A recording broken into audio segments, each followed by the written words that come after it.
가상화폐 비트코인 가격이 하락하며 8만 달러 아래로 내려갔습니다.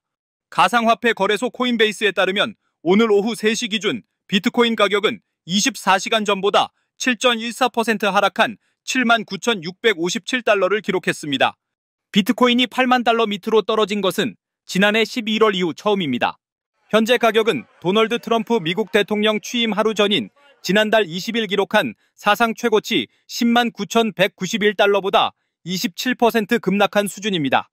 비트코인은 트럼프 대통령 취임 직후 9만 달러 선으로 내려온 뒤 한동안 횡보하다가 지난 25일부터 지속적으로 하락하는 흐름을 보이고 있습니다. 이번 하락세는 트럼프 대통령이 관세 전선을 확대하려는 움직임과 관련이 있다는 분석이 나옵니다. 트럼프 대통령은 어제 미국으로 유입되는 합성 마약 문제가 해결되거나 크게 개선되지 않으면 캐나다와 멕시코에 대해 유예 중인 25% 관세를 예정대로 3월 4일부터 부과하겠다고 말했습니다. 또 같은 날 중국에도 10%의 추가 관세를 부과하겠다고 밝혔습니다. ING는 어제 고객들에게 보낸 메모에서 미국의 관세가 다시 주요 이슈로 부각되면서 달러화 가치를 계속 밀어 올릴 것이라고 분석했습니다. 특히 7만 달러를 예상하는 계약이 다수 존재하여 가격 하락에 대한 우려가 커졌습니다. 가상화폐 신탁회사 비트고의 아시아 태평양 담당 책임자 스테판 폰 헤니시는 블룸버그와의 인터뷰에서 거시 경제적 여건을 고려하면 현재 시장 상황이 놀랍지 않다고 말했습니다. 또 투자자들은 여전히 가상화폐를 지지하는 것으로 알려진 트럼프 대통령이 비트코인 전략 비축과 관련한 구체적인 조치를 내놓기를 기다리고 있다고 밝혔습니다. 트럼프 대통령은 취임 이후 가상화폐 옹호자들을 주요 직책에 임명하고 미국 증권거래위원회가 여러 가상화폐 기업에 대한 조사를 종결하는 등 긍정적인 조치를 내놨지만 시장에 미치는 영향은 크지 않았습니다. 코스피는 88.97포인트, 3.39% 하락한 2,532.78로 장을 마감했습니다.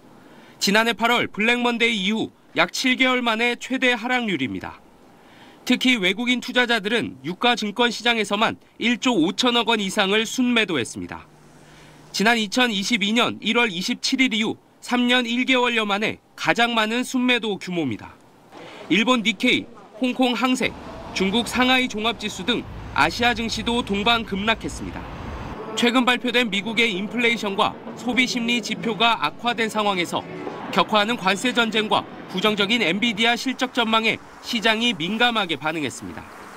트럼프 대통령은 3월 4일부터 캐나다와 멕시코에 25% 관세를 부과하고 중국엔 관세를 더 부과하겠다며 관세 전쟁 수위를 올렸습니다. 4월에 부과하기로 했던 멕시코, 캐나다 관세를 또 다시 3월로 바꿨지 않습니까? 관세 부과에 대한 위험들이 시각각으로 다가오면서 그 불확실성이 커진 게 엔비디아가 시장 예상치를 뛰어넘는 지난 분기 매출과 주당 순이익을 발표했지만 이번 분기 이익률이 지난해보다 떨어질 것으로 예상하면서 주가가 곤두박질친 영향도 받았습니다. 다만 증시 조정이 단기에 그칠 거란 전망도 있습니다. 미국 경기에 대한 둔화 우려가 있긴 하지만 사실 유럽 경기라든지 또 중국도 이제 주로 기술주 중심으로 좀 회복 조짐을 좀 보이고 있어서 주가 조정폭 자체는 좀 제한적이지 않을까 좀. 외국인의 대규모 주식 매도 속에 원달러 환율은 20원 이상 올라 1,460원을 다시 돌파했습니다. 강해진 위험회피 심리에 비트코인 가격도 지난해 11월 이후 처음으로 8만 달러 밑으로 내려갔습니다. SBS 엄민재입니다. 트럼프 대통령은 캐나다, 멕시코에 대한 관세 부과를 다음 달 4일로 예고했습니다. 중국에서 공급된 마약이 두 나라를 통해 유입되고 있다며 이 문제가 해결되지 않으면 한 달 유예했던 25% 관세를 곧바로 부과하겠다는 뜻입니다. I don't see it at all. No, not on drugs. The drugs continue to pour into our country, killing hundreds of thousands of people. 이달 초 이미 10% 관세를 부과한 중국엔 같은 날 10%를 더하겠다고 했습니다. They come, a lot of them, not all of them, but a lot of them come from China, and that's why we did that. It's 10 plus 10. 보복 관세로 맞섰던 중국은 이번에도 필요한 모든 반격 조치를 다짐했습니다. 특히 다음 달 4일은 중국 최대 정치 행사인 양회가 개막하는 날이어서 관세 대응 방안이 집중 논의될 전망입니다. 美方借芬太尼问题执意搞关税的施压讹诈，一意孤行，恩将仇报。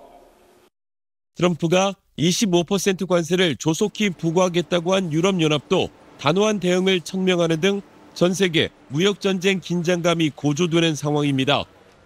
인플레이션 우려도 커지고 있는데 미국인 59%는 트럼프 관세 정책 때문에 물가가 오를 것으로 예상한다는 여론조사가 나왔습니다.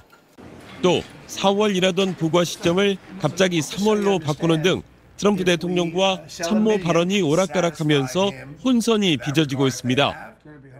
다만 이번에도 캐나다, 멕시코는 물론 중국과도 관세 부과 직전까지 협상이 진행될 가능성이 남아 있습니다.